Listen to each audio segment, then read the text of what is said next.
It's Thursday, therefore must be time for Homebrew Wednesday.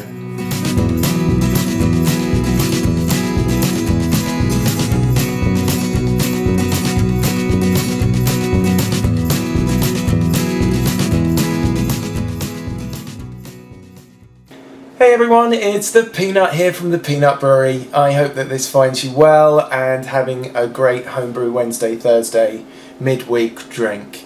Anyway, today we're going to talk a little bit about some of the comments on my channel, which I promised to do, because I think, you know, the conversation is everything. A good conversation is always supported by a decent homebrew. This is the Restall Home for the Elderly, which is an old speckled hen clone.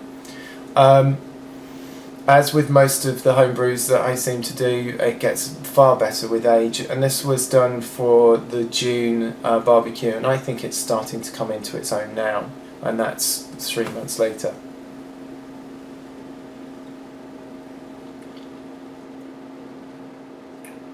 See, it's just a decent bitter.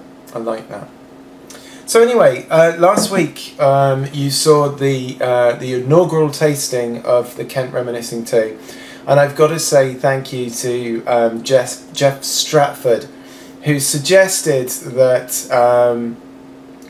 it sounded fine, but perhaps it should be called something like Echoes of Summer, or the Summer Reminiscence, and I think that's the one. So Jeff, I will contact you, and I tell you what, I'll send you a few bottles and you can tell me if the name matches the beer. I have loads of really nice comments from people. Cheshire Homebrew always puts a comment up, and I really do appreciate it, as does Frenchy Brewer and John Harris. John Harris, I agree. He talked a little bit about the annoyance of just having to wait and having 100 bottles sitting around. One day I'll show you my store cupboard where it's box stacked of brews that I've made and that I've not given away to people just yet. But you're right in what you say. It takes about 2 months from bottling to drinking, which is a good reason to look at kegging. I have to say, I talked earlier in the year about thinking about kegging, and I just don't know that I've got the space for it at the moment. Anyway, cheers. We also talked the week earlier about chilling and the chilling down of the Summer Reminiscence. I like it, Jeff. I really like it. And a couple of people asked me to clarify what I actually did.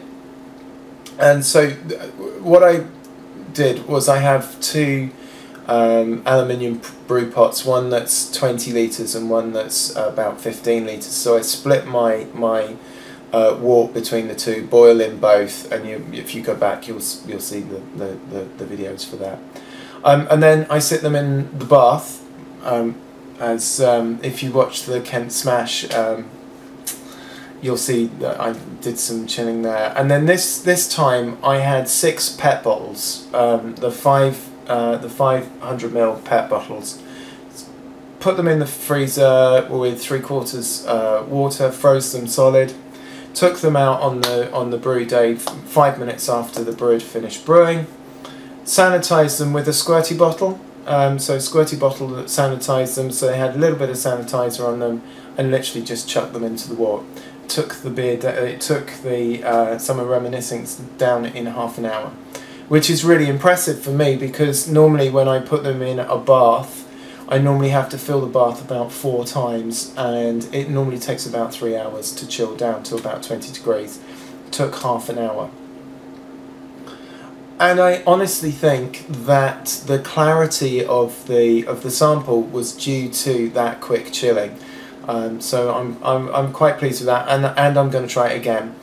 Yes, I think there's a risk of infection, but there's a risk in everything you do. So we'll do that, and we're going to give it a go. John Harris did point out that I really shouldn't be pouring boiling hot wort with nothing on my feet. But I like a bit of barefoot brewing. I think it's good fun. Brewed Palette asked also about how I chilled my wort. What I'll do next time is, the next brew I do, I'll actually video it and put it up. And it's nice to see a nice comment there from Grant Baker as well. One of the videos that I got some comments on was the reason why we brew, and I showed showed what I was wasting my time on, which was Elite Dangerous, which is the next in the Elite series of space trading games. It's been 30 years since a real sort of worthwhile sort of clone of that has come out, and I'm still playing it.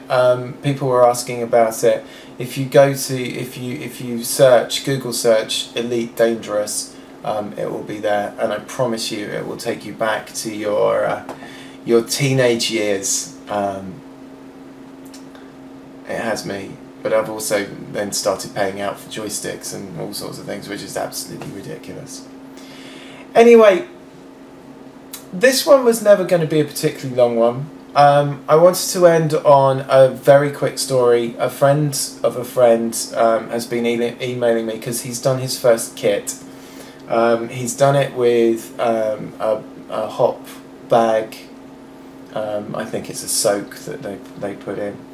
And we spent about 6 days talking about his specific gravity, which went from 0.12 to 0.11.5 to 0.11, and in the end I just had to say, I leave mine in the cupboard for 2 weeks and then bottle it no matter what, so I'm pretty sure you're alright. The second, of course, piece of advice was, and now don't drink it for at least 3 weeks because it will taste rubbish. I doubt that will happen. Anyway, short and sweet. I do hope that you're having a fantastic week. One last question I was asked and I forgot to answer it. Why is it Peanut Brewery? The Peanut has been my online nickname for about 20 years. I can't tell you where it came from because it's a bit rude, but it's always been Peanut.